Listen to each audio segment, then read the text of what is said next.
الرحمن الرحیم۔ حدیث کسے کہتے ہیں ہم نے یہ پڑھے، خبر کسے کہتے ہیں ہم نے یہ بھی پڑھے، اور حدیث متواتر کسے کہتے ہیں یہ بھی پڑھے۔ خبر واحد کی تعریف۔ خبر واحد کسے کہتے ہیں؟ جواب: جس حدیث میں خبر متواتر کی کوئی ایک شرط نہ پائی جائے وہ خبر واحد ہے۔ حدیث متواتر کسے کہتے ہیں ہم نے وہ پڑھے، خبر کسے کہتے ہیں وہ بھی ہم نے پڑھے۔ اب خبر متواتر کی کوئی ایک شرط نہ پائی جائے وہ خبر واحد ہے۔ ہم پر رب کا کرم ہے، اس جملے کے 13 حروف کی نسبت سے پچھلی امتوں کے اعمال کی 13 جھلکیاں، پچھلی امتوں کو کس طریقے سے نیک عمل کرنے پڑتے تھے اور کس طریقے سے عمل کرنا پڑتا تھا، ہم پر کتنی آسانی کی گئی ہے۔ جو 13 احکام ہیں اس میں سے 1 سے لے کر 9 احکام خاص یہود کے لیے تھے، اور بقیہ میں کئی دوسری امتیں بھی شامل تھی۔ نمبر 1،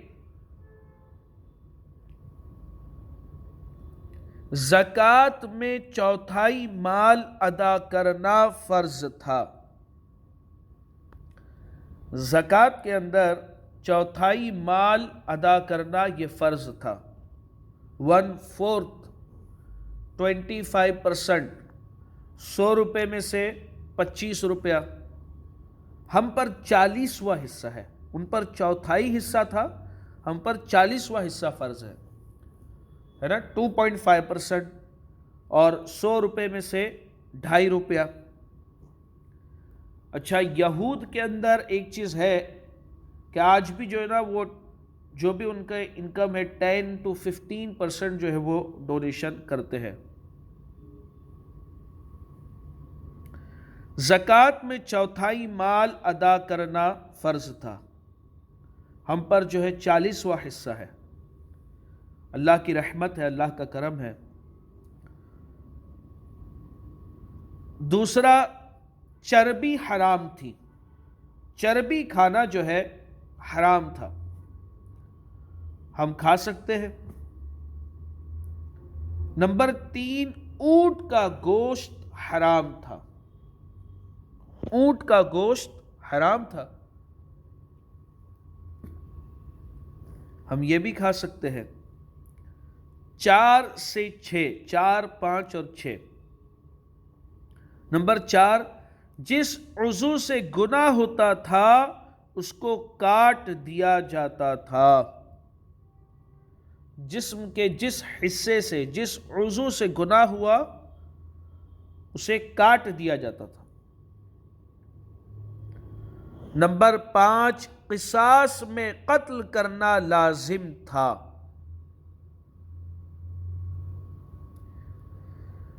ہم نے اس کے تعلق سے پڑھے کہ اگر کسی شخص نے کسی کو قتل کر دیا تو مقتول کے وارثین چاہے تو کچھ رقم لے کر کے، دیت لے کر کے اسے قاتل کو معاف کر سکتے ہیں، ہے نا۔ مگر پہلے ایسا نہیں تھا، پچھلی شریعت میں ایسا نہیں تھا، ان کو قاتل کو قتل ہی کیا جاتا تھا، اس کی سزا قتل ہی تھی۔ نمبر 6، دیت یعنی خون بہا مشروع نہ تھی۔ نمبر 7 اور 8۔ نمبر 7، نجس کپڑا کاٹے بغیر پاک نہیں ہوتا تھا، ہم نجس کپڑے کو 3 بار اگر دھوئے، جو اس کا پاک کرنے کا طریقہ ہے اس طریقے سے اگر پاک کرے تو وہ کپڑا پاک ہو جاتا ہے، مگر پہلے یہ سسٹم نہیں تھا۔ یہود کے اندر نجس کپڑے کو کاٹ کر کے جو حصہ ناپاک ہوا ہے، کپڑے کا وہ حصہ کاٹ کر کے پھینک دینا ہے۔ نجس کپڑا کاٹے بغیر پاک نہیں ہوتا تھا۔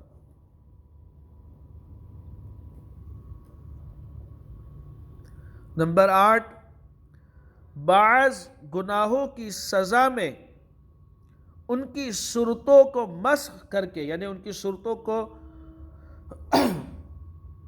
تبدیل کر کے بندر اور خنزیر بنا دیا جاتا تھا۔ ہم پر حضور کی رحمت ہے، آپ صلی اللہ تعالی علیہ وسلم کا صدقہ ہے کہ اس طریقے کے عذابات ہم پر نہیں آتے۔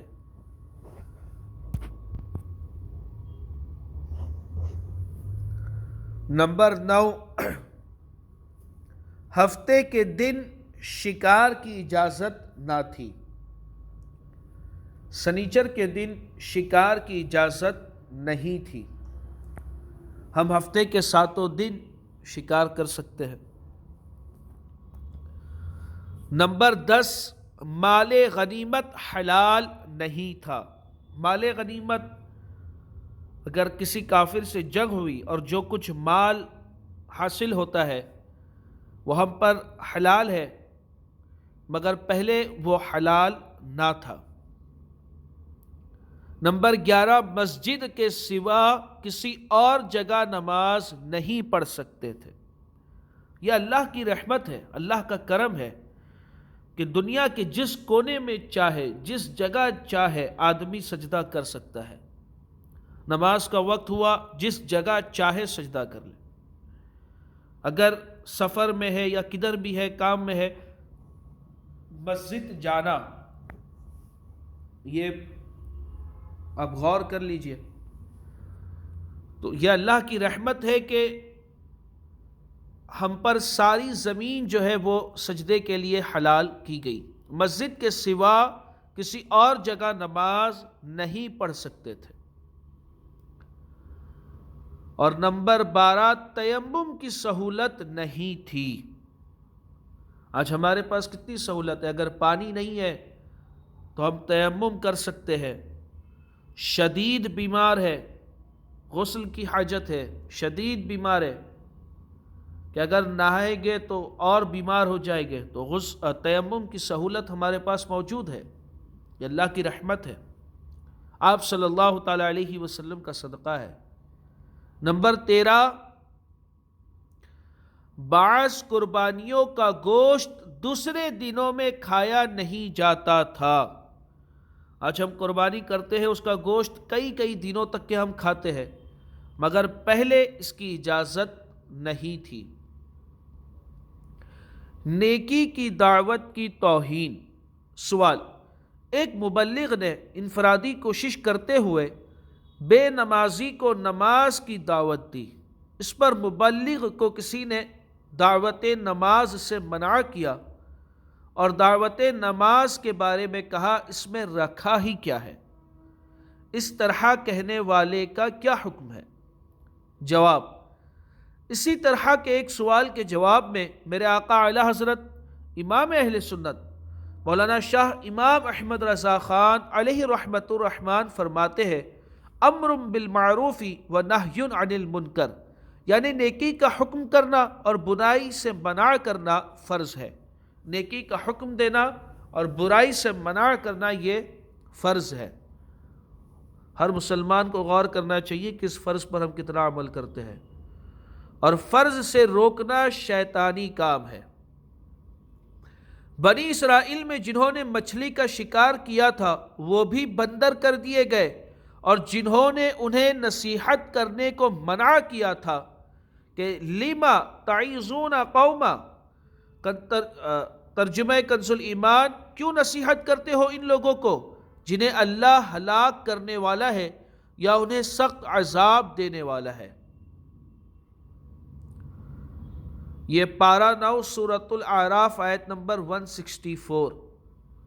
ترجمہ کنز ایمان، کیوں نصیحت کرتے ہو ان لوگوں کو جنہیں اللہ ہلاک کرنے والا ہے یا انہیں سخت عذاب دینے والا ہے۔ تو اعلیٰ حضرت فرماتے ہیں یہ بھی تباہ ہوئے اور نصیحت کرنے والوں نے نجات پائی۔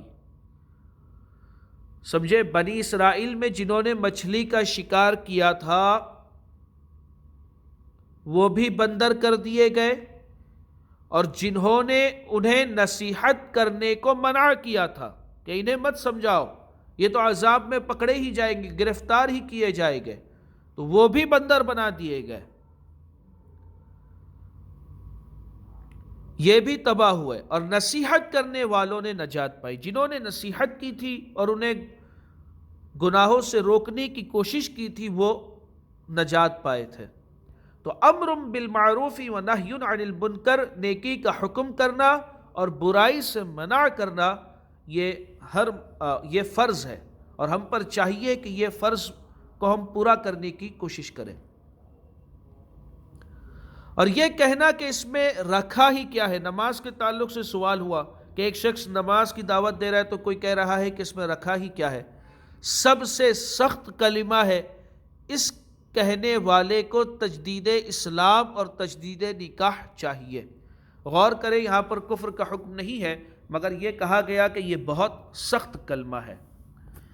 اللہ تبارک و تعالی ہمیں عمل کی توفیق عطا فرمائے، آمین۔ وآخر دعوانا الحمد للہ رب العالمین۔ السلام علیکم ورحمۃ اللہ وبرکاتہ۔